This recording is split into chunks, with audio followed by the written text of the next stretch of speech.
Welcome to Fresh Catholic, a podcast for those who are converting, reverting, or simply want a fresh perspective of the Catholic faith to help them to open their hearts and minds to become closer to the love and goodness of Christ. My daily prayer is that I will be a bright light to others, to be filled with the love and light of Christ, so that when people look at me, they see Him radiating out from me for His glory. Hello and welcome. I'm Lori Balderas, and I'm so happy you're here.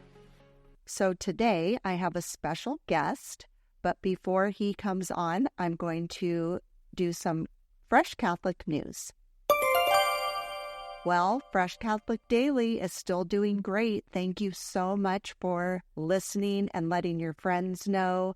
This thing is just snowballing, so I'm very, very happy about that. I think it's filling a need for people who aren't able to attend Mass every day. And what a beautiful way to start your day or end your day, if that's when you want to listen. But as long as you're listening, I think that's what's important. So I hope you enjoy it. And please check out our online store for our different products. We have hats and t-shirts and coffee mugs, all sorts of things that Simon has designed himself. So they're very exclusive to Fresh Catholic. And when you purchase them, please take a photo and put it on my Instagram at Fresh Catholic so I can see what you have bought and you are supporting Fresh Catholic and putting it out there visually into the world. So thank you for that. Please order Fresh Catholic coffee. There are many to choose from. I feel like we have about 17 flavors. Come on now, what a great idea. When you purchase, it helps support our ministry of this podcast, and any little thing will help, and we appreciate you and all you're doing for us. Thank you so much. Links are in the show notes. Please follow and share on my social media at Fresh Catholic. I do little videos every day, and they're just thoughts of the day or something that has to do with the theme of the week, so please check those out. Send in your questions for Deacon Don for the segment Ask Deacon Don. Send it to Lori@freshcatholic.com. That's my email. You can also email me and just tell me how you're doing. Give me some suggestions for podcast episodes. Let me know if you have a story you would like to tell and possibly be a guest on my podcast. I would love to hear from you. So now I would love to introduce to you my guest, Father Peter Pomposello, and he is a priest, and he's also recruiting gentlemen for the priesthood in the Army. So I hope you enjoy this interview. I want to just say that this was a remote interview since he's in Maryland. Father Pete, as he likes to be called, has a very serious job here. So I am really going to encourage you to not just listen to this podcast, but to also pray for him and all the gentlemen that he will be recruiting and for our soldiers in general. So without further ado, here is my interview with Father Pete. Pete? Well, hello, Father Pete. Hello, Lori at Fresh Catholic. How you doing? I'm doing great. I'm so happy to see you on my screen. Thanks so much for having me on the show. This is great. Well, I have to tell you that you caught my eye on Instagram because you started following me, and I always like to see who's following me at Fresh Catholic. Thanks for finding me, and thanks for choosing to spend some time with me today. Talk about the priesthood and the Army and my mission as an Army priest recruiter. I really appreciate it. Oh, you are very welcome. And shout out to Simon in the background there. Your husband's doing a great job all there. That's right. He is. He's the backbone of this whole thing. Without him, I wouldn't have much of a podcast. So there we go. So I do want to talk to you about what your ministry is, because you have, in my opinion, a pretty specific ministry that I wasn't even really aware was happening in the world. And I'm really interested in what other people are doing to draw people closer to Christ, however they see that, because we all need to use our gifts to build up the kingdom, as I call it. So there's things that I'm excited to learn about your ministry. That goes for the rest of my listeners out there who are doing different things that might not be the typical way to draw people to Christ. So first of all, Where are you located in the world right now? I live in a parish, actually. I live at St. Agnes Parish in Baltimore, Maryland. And then I commute to work every day. I have an office in Columbia, Maryland. That's the recruiting office. And my full-time job for the Army and really for the church and my service as a priest right now, full-time, 24/7. We're looking to prospect young men that are thinking about vocations to the priesthood to consider their priesthood as an Army chaplain. And I'm also looking for priests to consider service in the Army as a United States Army reservist chaplain or a chaplain on active duty. Wow. And I appreciate this platform because you're not unlike so many people out there. They don't realize this opportunity or this type of ministry exists, which is why we're on Father Uncle Sam to kind of get the word out and help people, educate people about these opportunities. And I will also, that being said, in the show notes, I will put your Instagram so that people can start following you. Excellent, because that gets to me very specifically. fr.unclesam, they can DM me, they can find me there. Or priestrecruitereast@gmail, they can email me. But also, I'd encourage your audience to look at goarmy.com/chaplain, and they can get an even greater depth and breadth of what it is that we do. We definitely need more priests, and we've done a few episodes about the priesthood, and this is just another facet of it, in my opinion, because we've had our priest from our church on the podcast. We had a young man a couple weeks ago who is a seminarian, and now we have you. So I really value the priesthood, and I think it's such a necessary vocation. I just got to thinking after I met with you and we had our pre-interview that it is a specific thing that you're looking for, and there's a need in all ways, but this is one of the ways that we need priests. Absolutely. It was Cardinal O'Connor. He was the Archbishop of New York when I first entered seminary. And he said, without the priest, there is no Eucharist. Without the Eucharist, there's no church. We need the sacraments. We need the priests for the sacraments. I think if I had just one thing to tell your audience, especially young men thinking about this type of ministry, not to overthink it. If you feel called to serve God and country in this way, it's just an assignment. You're still a priest, even though I'm not dressed like a typical priest right now. I'm wearing one of my uniforms. I have all sorts of costume changes, dress uniforms and this and that. But I'm a priest, and that's what they want. That's what they need. The Army needs priests to serve the sacraments with soldiers and families, and it's not going to happen without them. And speaking of that, I'm wondering, what is your sense of what the mentality is of the Catholic soldiers? Like, do you find them different than, I don't know how to say it, other soldiers? I think I understand what you're saying. Like, what's different between soldiers in the Army, that Catholic ministry in the Army compared to Catholic ministry, say, in the parish? Yeah. Because I was in the parish for 10 years. I served in Westchester, New York, and I served in Manhattan and the Bronx. I was a pastor in the Bronx. And I will say this, there's a difference in the ministry, and then we can talk about the difference of the parishioners, so to speak. But the difference in the ministry is that as a chaplain, I serve the First Amendment.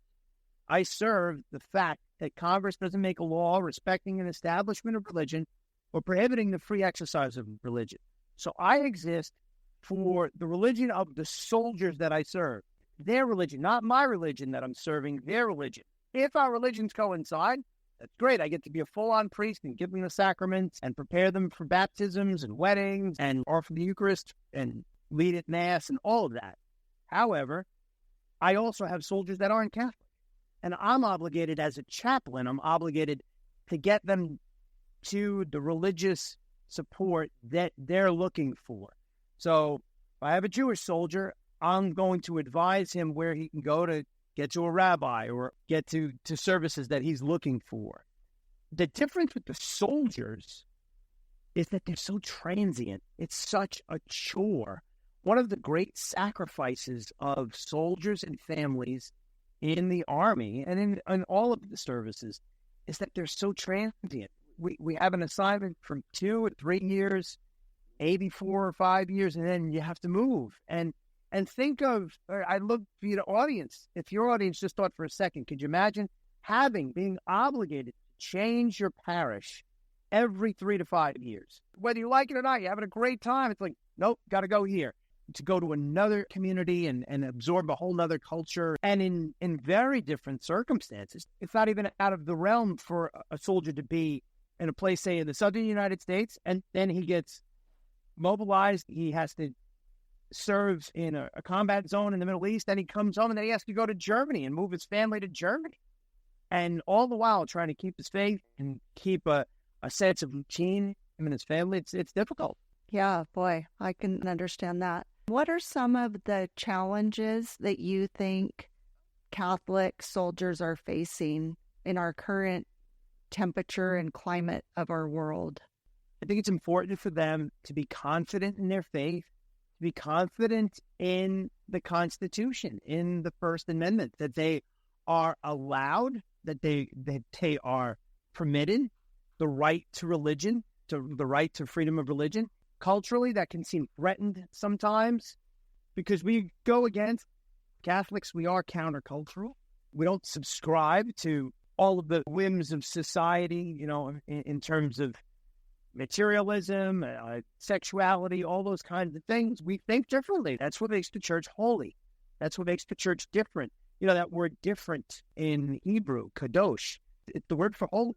So holiness means being different. And it's okay for them not to be afraid. Don't be afraid to live your faith and to live it out loud, and yet respectful of others, treating everyone with dignity and respect, but to not back down and not be apologetic about being Catholic. If I were in the military, which I will never be, but if I were, I would think, receiving the Eucharist and being able to go to reconciliation would help me if I were in the military and in that intense environment to have any sort of peace and connection with Christ.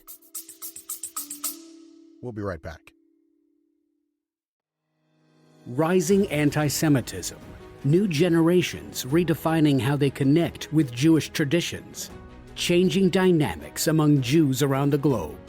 Take a deep dive into these topics and more on Mosaic, Exploring Jewish Issues, the podcast brought to you by the Jewish Federation of Palm Beach County.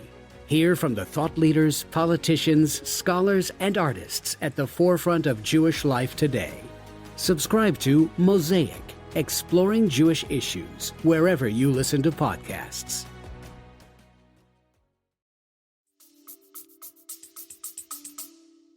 Absolutely. I can give you a quick story.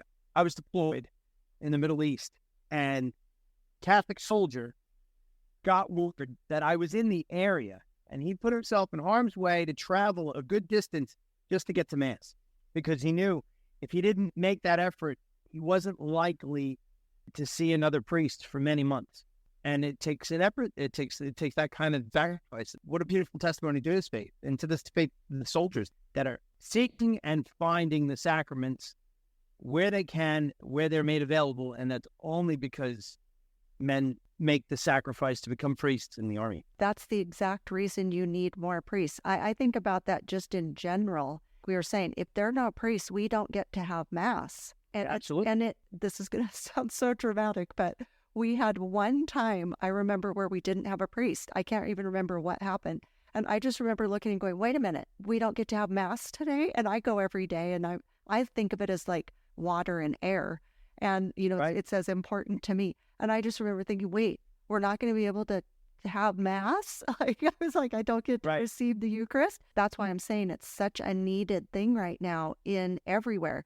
But in the military, it's kind of like in the hospital. You want to be sure people are receiving the Eucharist and being able to have the anointing of the sick. Same in the military. If they feel like they're really needing that strength, that extra strength that they can't get from anything else, and there's only one priest, if they're that serious about it, look, they will take extra steps to do it. But wouldn't it be wonderful if they had more access to more priests who Absolutely. can...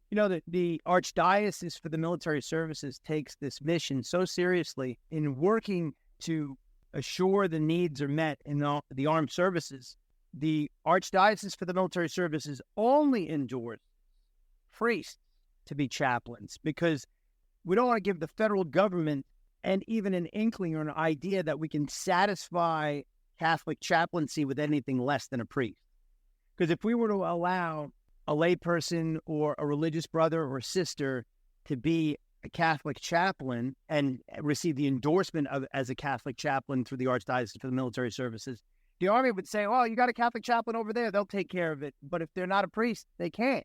So that's why it's so essential and so specific that Catholic chaplains are priests in the Army, the Navy, the Air Force, the Marines, the Coast Guard, VA Hospital, and the Guardians of the Space in the Space Force. Now, this might seem like a dumb question, but I'm going to ask it anyway. There's no dumb questions, right? Especially not on your show. That's right. Your show. That's so true. So what I'm wondering is, when you approach a young man that's interested in this vocation in the Army, either you approach them or they approach you, is this something where they don't realize that this is a need or even a thing? That's a good question, because some are very familiar with it. The most familiar with this vocation would be soldiers. I'm working with a soldier right now. He feels called by God, and he's like, you know what? As much as I love doing what I do as a soldier, I think God's calling me to the priesthood. And he's working with his vocation director at his diocese, and now he'll be working with the vocation director for the Archdiocese for the military services to investigate this. And if he, and along with his vocation director and this discernment, he discerns the call to the priesthood, he'll study, he'll be seminarian, and he'll become a chaplain. He'll become a chaplain for the Army. And he knows the needs of the Army because he's a soldier. They know it directly. That was my first drive and call to be a priest in the Army because of my experience in the Army. It was a 1-2 punch. As soon as I started thinking about the priesthood, I was like, oh, I'm going to be a priest. I should be a priest in the Army. That would make sense. So the other thing I wanted to ask you is, just so I can wrap my mind around this, and I'm sure the answer is it doesn't matter, but we'll see. Is it that you would like to recruit men before they come in to the Army, like as it's kind of like a killing two birds with one stone?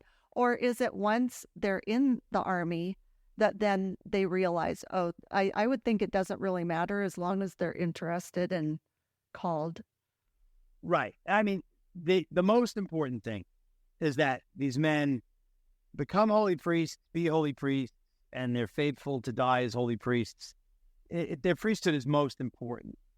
It's wonderful, though, if we can cultivate vocations from young men who had been soldiers, because then they understand the culture of the Army.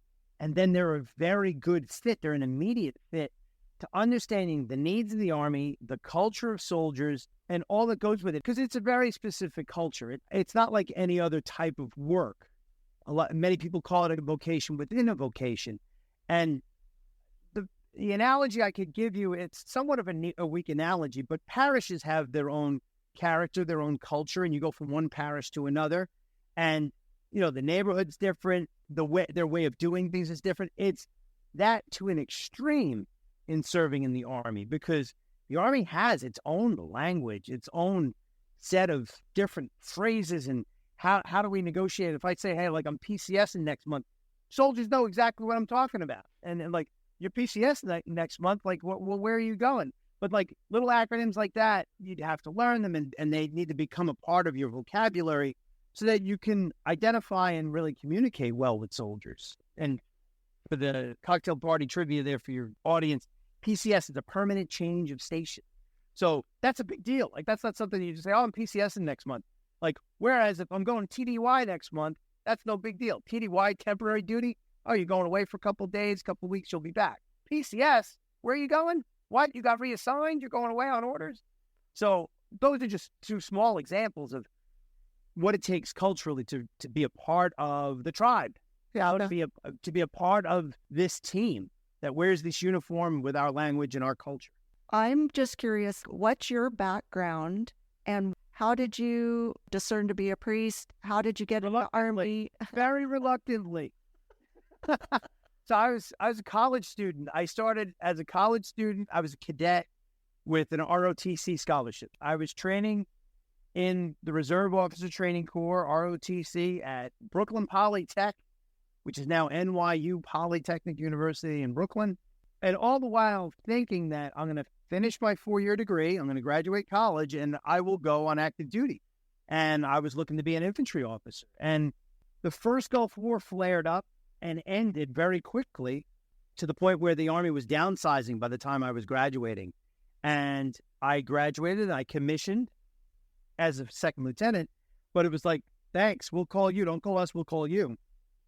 Because the quickest way for the government to save money when they want to downsize the military, certain programs can't stop. If you're building a ship, you got to keep building the ship. If you're building warplanes, you got to build the plane.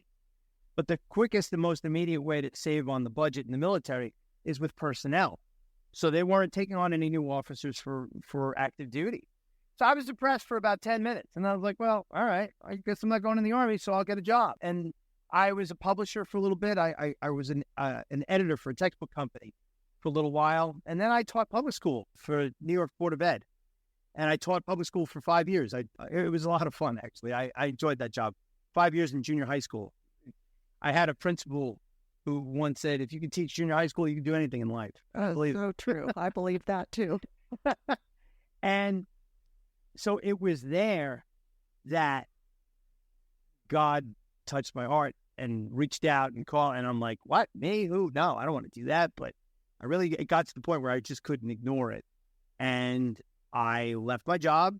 I left my girlfriend. I sold my apartment and all the stuff in it. And I started seminary, always hoping to come back as an Army chaplain. And it looked like it was going to go in that direction.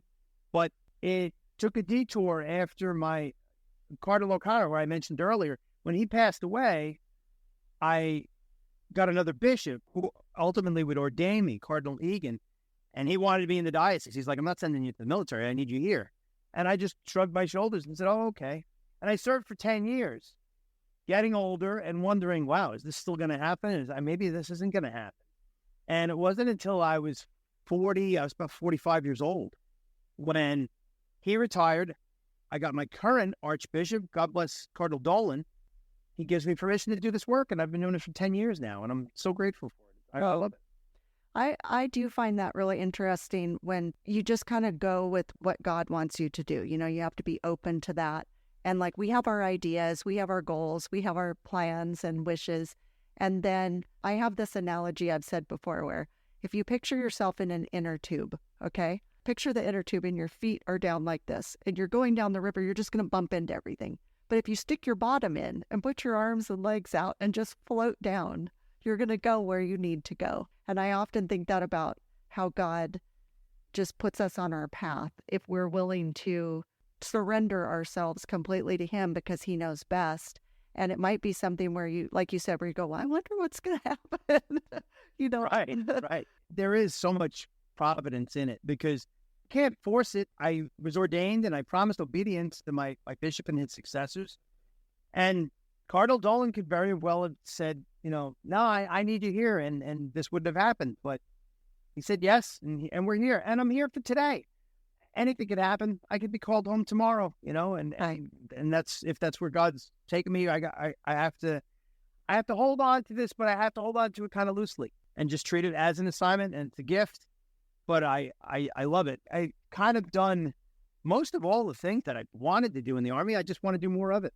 That's great. Well, I think you have such a good, dynamic, magnetic personality. You're a good role model for this. I think it's really well suited. God knows what he's doing. That's for sure. What does a typical day look like for you? Very good. I'll give you a typical day in the life of a battalion chaplain. Right now, this is a very specialized assignment that I have recruiting, and it's not typical of a chaplain's life. What's typical of a chaplain's life is what I did in Alaska when I was with an airborne infantry unit up in Alaska. I was jumping out of airplanes. I was with them full time. And then I was with another infantry unit in Fort Campbell, Kentucky, and then with an aviation unit, Fort Campbell. And I can give you something that like kind of fits for that typical, you know, what do soldiers do every day? Everybody has this idea of like, all right, what does a soldier do every day? And they do. They get up early, they work. And when we're in the garrison environment, when we're on post, typically I was up and out of the house by about 5:30. I'd be in the office by 6 to have a powwow with the leadership to see what their priorities were. Like, what are the soldiers doing today? Where are we headed? What's the task at hand? So that I can find out where I can find the soldiers. So it's Monday and they're doing maintenance in the motor pool and they're going to be turning wrenches and taking care of the vehicles, well, then that means, wow, this is a good idea for me to go walk through the motor pool to see everybody. So I would typically be in the office about 6. Then we'd have PT, physical training. I'd work out. I'd go home. I'd shower. I'd stop by the chapel because the chapel was in between my house and my office were only about 10 minutes by car, and my chapel was halfway point.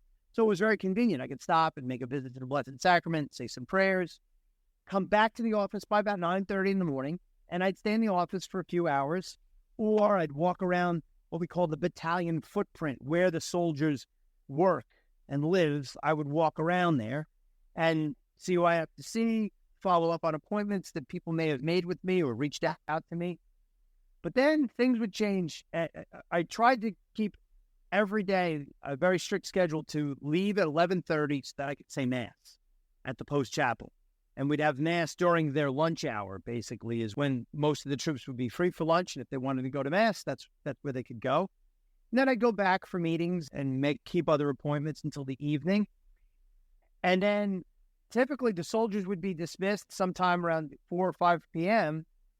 And that's when I become kind of the evening activities of a parish priest.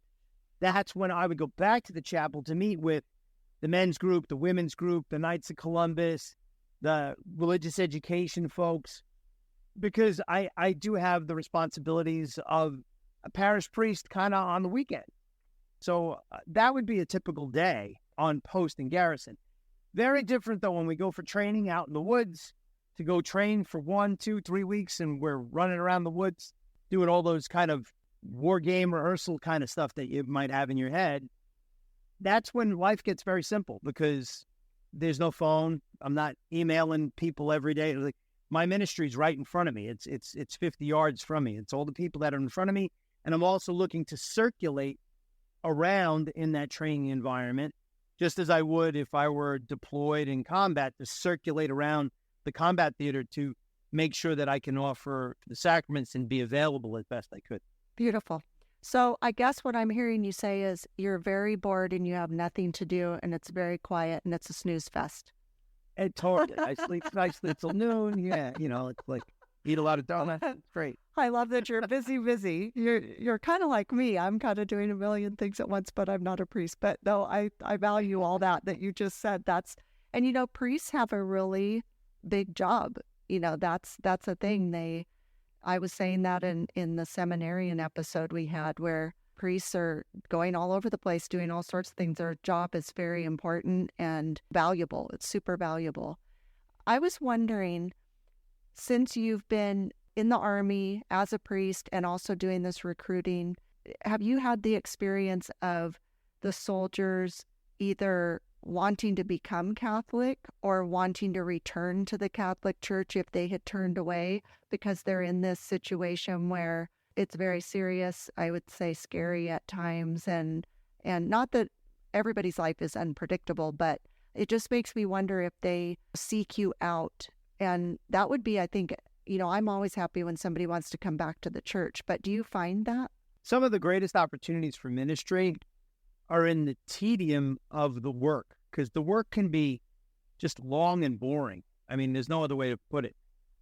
In Alaska, typical day in Alaska, if we were on a jump day, if we were going to exit an aircraft and jump out of the aircraft, paratroopers for training, typical day, we're up early, like stupid early, about 4 a.m, and then we'd load up buses, go to the airfield, go to the center where we would draw our parachutes, and then they'd have to put the parachutes on, get them inspected, and then they're going to sit and they're going to wait.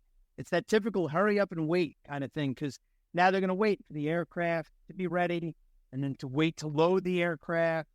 And then we're going to wait some more after they jump out of the aircraft. And we're happy, okay, this happened. Now they're going to pack up their stuff, and then they're going to wait for everybody else to finish jumping. And then we're going to wait for the buses to come and get us so that we can get back to post. And now that's more than the whole day.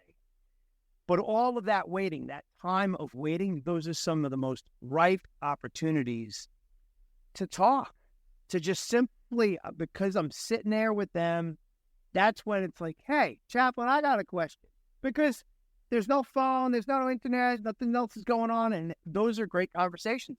I used to go to church, and I was thinking about this. Like, these are great. These are great conversations.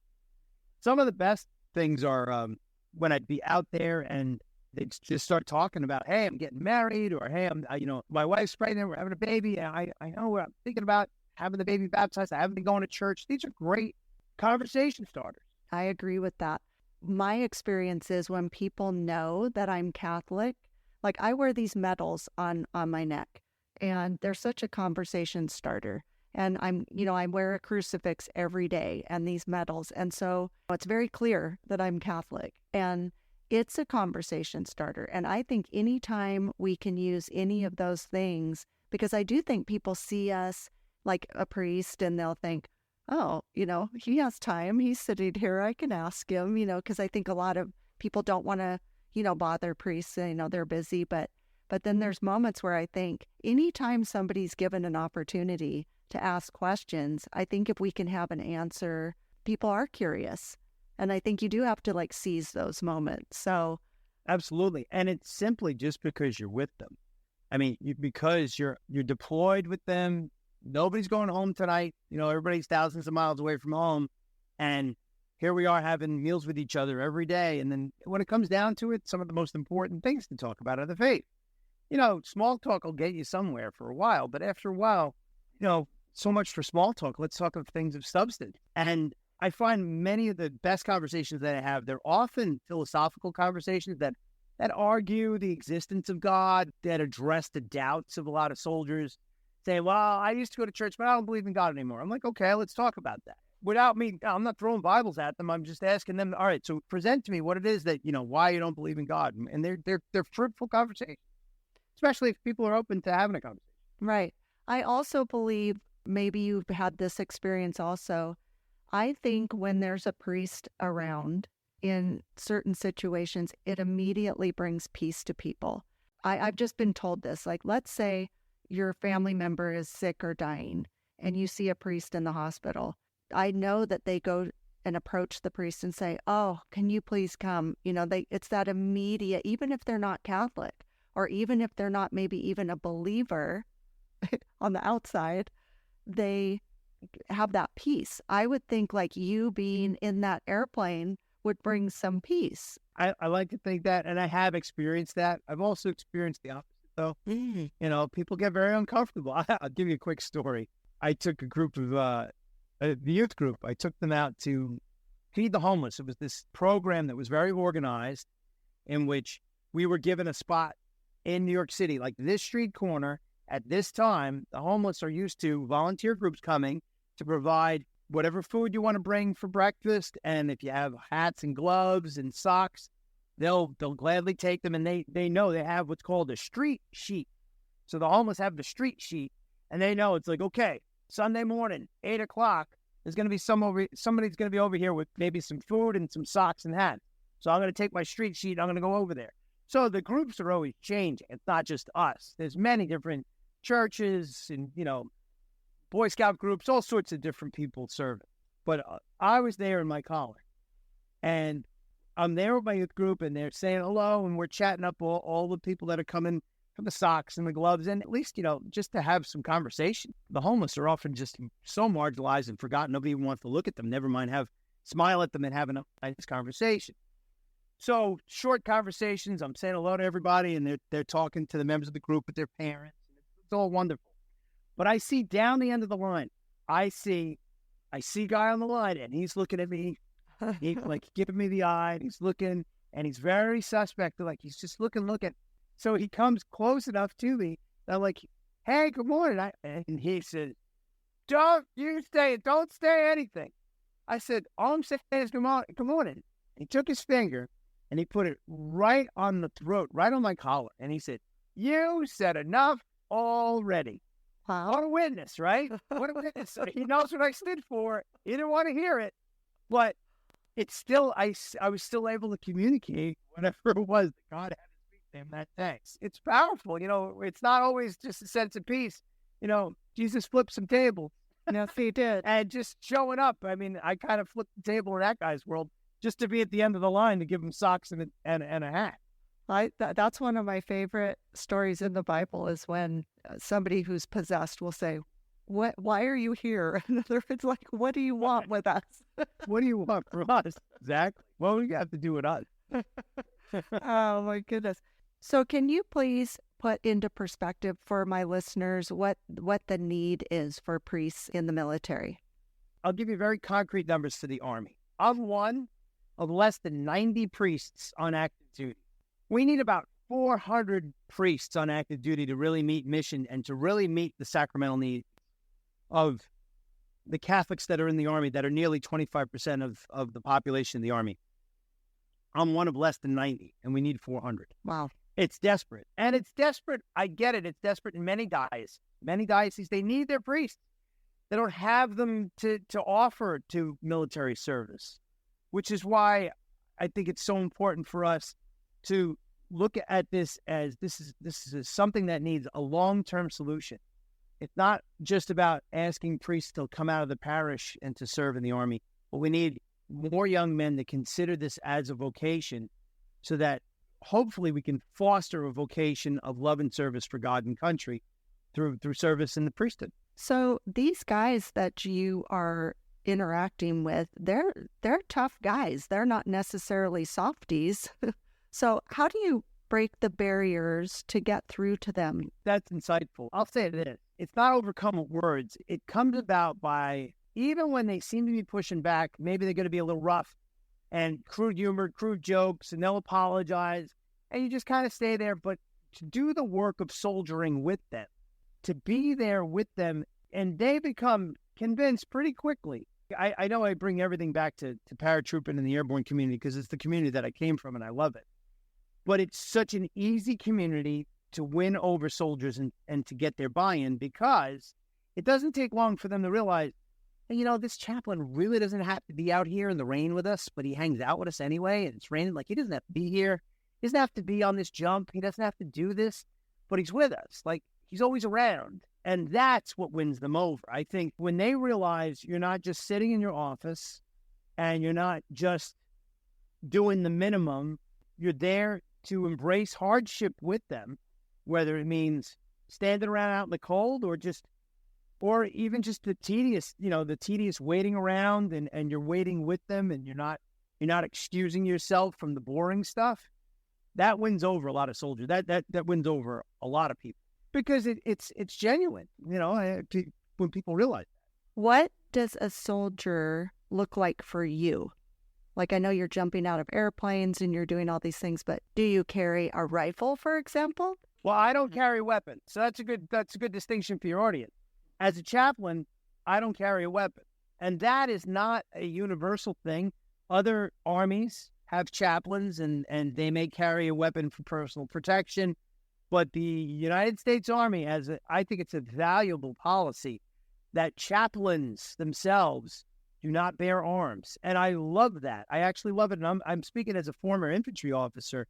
I've come to value the fact that we don't bear arms. I'll give you an extreme reason why I think it's so valuable.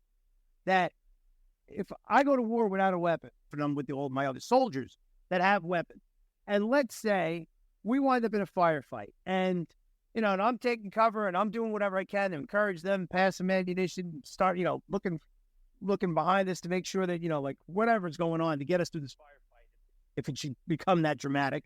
But let's just take it to the most dramatic that it could possibly be. And they kill all sorts of the enemy. And we win this firefight and all these guys are dead. And they're all high-fiving each other. They're going, wow, we fought through that. We did great. But there's also this sense that can haunt some of these soldiers that, like, wow, I took the lives of all these people and I'm not feeling good about myself right now. They can support each other all day long and say, hey, you did what you had to do.